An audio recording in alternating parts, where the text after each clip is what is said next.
Welcome back to The Explainer, everyone. Okay, today we've got a topic that is literally going to keep you on the edge of your seat. We're stepping into a world that, frankly, very few of us ever get to see up close, the inside of a forensic amphitheater. Basically, the morgue. We're pulling from the fascinating firsthand experiences of Jessica, who's a seasoned necropsist and criminologist with over 10 years under her belt. We're going to take a journey through some of the most inexplicable, borderline chilling things that happen around death. So get ready, because we're putting cold, hard scientific logic right up against deeply rooted mystical beliefs. And that brings us straight to the ultimate urban legend. We've all heard those totally terrifying stories, right? Corpses suddenly sitting up on the table, hands grabbing doctors out of nowhere. I mean, it's absolute perfect movie material. But to truly wrap our heads around the wild anecdotes we're about to explore, we kind of have to pivot straight into the cold, hard biological reality first. We really need to understand exactly what happens when our biological clock just stops ticking.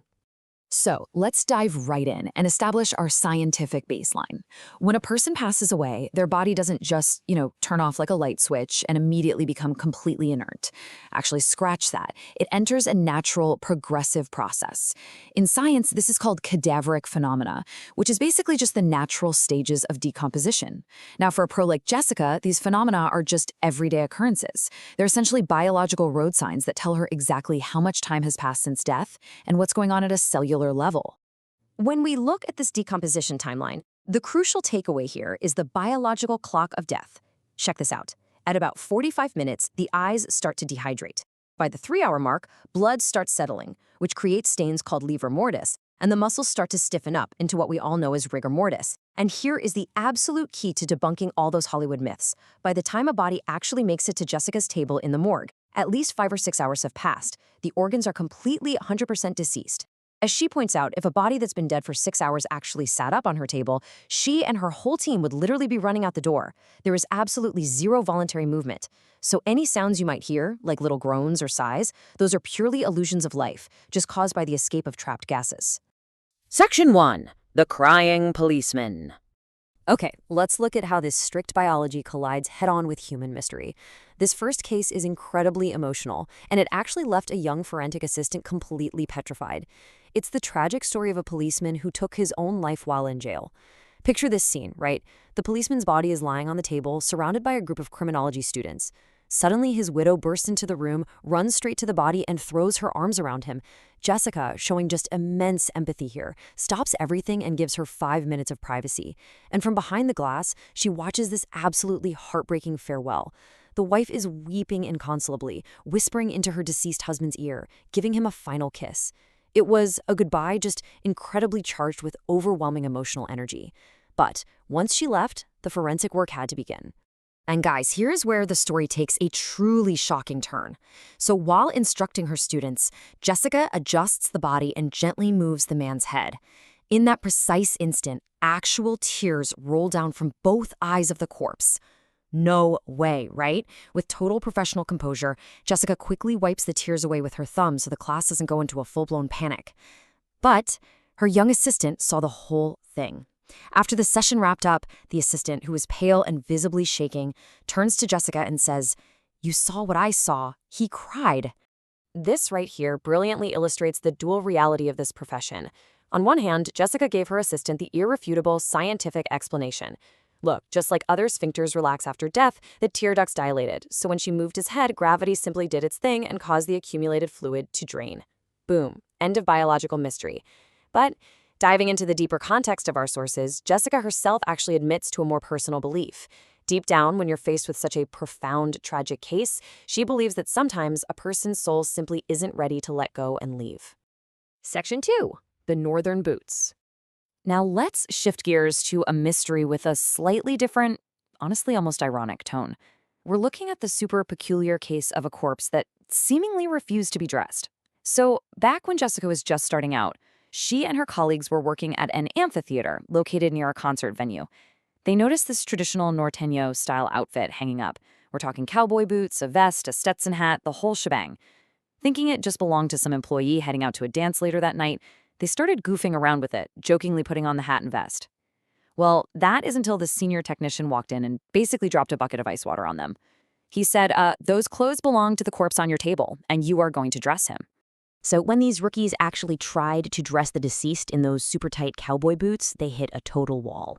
They pushed, they bent the leg, they were sweating, and the technician even bet them dinner they couldn't get it done in 10 minutes. And yeah, they completely failed. Then the technician comes back in, grabs the boots, and effortlessly slips them onto the corpse in under a minute. His explanation for this: he firmly believed the body refused to let them dress it because it was actually offended that they played with its clothes. Wild, right? So, how do we unpack this? On one hand, you've got the technician's mystical belief that the corpse was imposing its will because it was insulted. On the other hand, the scientific explanation, which Jessica recognized years later as an expert, really just comes down to pure forensic technique. Dressing an inert body requires highly specific knowledge of how to manipulate joints without tearing the clothes. Those rookies simply didn't have the technique down yet. Section 3. The wedding ring. Let's delve into our third case study. This one features a symbol of love that proved to be incredibly stubborn, even against standard morgue tools. Now, to really get this case, we need to briefly touch on rigor mortis again. That's the cadaveric rigidity that shows up in the early hours after passing. A man's body arrived on Jessica's table right as he was entering the very early stages of this stiffness. His hands were actually still quite flexible, definitely enough to move the fingers around easily. Normally, under these specific biological conditions, taking off personal items is a totally routine process that goes off without a hitch. As is her custom to kind of respect the energy in the room, Jessica gently touched the deceased man's forehead, just silently asking that his energy transition peacefully. But when she moved down to his hand to remove his wedding ring so she could hand it over to the authorities, she hit a brick wall. The ring simply wouldn't come off. And it wasn't that the hand was frozen in some rigid fist, not at all. They applied generous amounts of liquid soap to help it glide, they tried rotating it, they manipulated the still flexible finger, but that small metal band absolutely refused to leave the man's hand. What's so fascinating here is the stark contrast between the two explanations. A colleague initially suggested that maybe the finger had swollen, but Jessica immediately ruled that out, scientifically. Swelling from decomposition just doesn't happen within the first 24 hours. Science dictates that, most likely, the man put the ring on in his youth, and the actual morphology of his bone and tissues drastically changed around the metal over decades, basically permanently trapping it.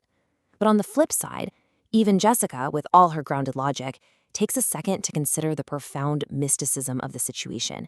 I mean, think about it. A man who perhaps, due to an unbreakable emotional bond, never took that ring off in life, and whose energy flat out refused to let it go in death? Section 4. Science versus mysticism. So after looking at cases of inexplicable tears, rebellious boots, and immovable rings, we finally arrive at the crossroads of our explainer. How does a professional mind coexist with both the empirical and the totally inexplicable every single day? Well, Jessica puts it pretty profoundly when explaining her mindset. She says, if I cried for every body I've worked on, I'd be Mary Magdalene reincarnated. I think that really highlights the necessary mental armor for this kind of profession. Being surrounded by tragedy and heartbreaking farewells all the time demands a shield. Jessica explains that, over time, the raw sensitivity toward death itself naturally has to fade.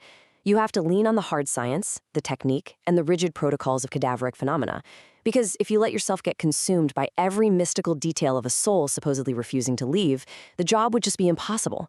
Science is essentially the emotional anchor that allows forensic professionals to perform their crucial work without completely falling apart. We've seen today that for every seemingly extraordinary event in the morgue, there's usually a failed embalming technique, a dilated tear duct, or a bone that just changed shape over the years.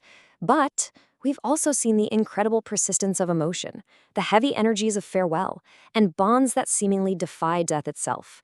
When a life fades and these mysteries pop up in the dead silence of an amphitheater, the final interpretation really belongs to the observer. So, faced with the inevitable end, where do you find your answer? Is it in the unmovable tranquility of forensic biology, or is it in the profound comfort that there might just be something beyond what science can explain? Thank you so much for joining us on this explainer, and keep exploring.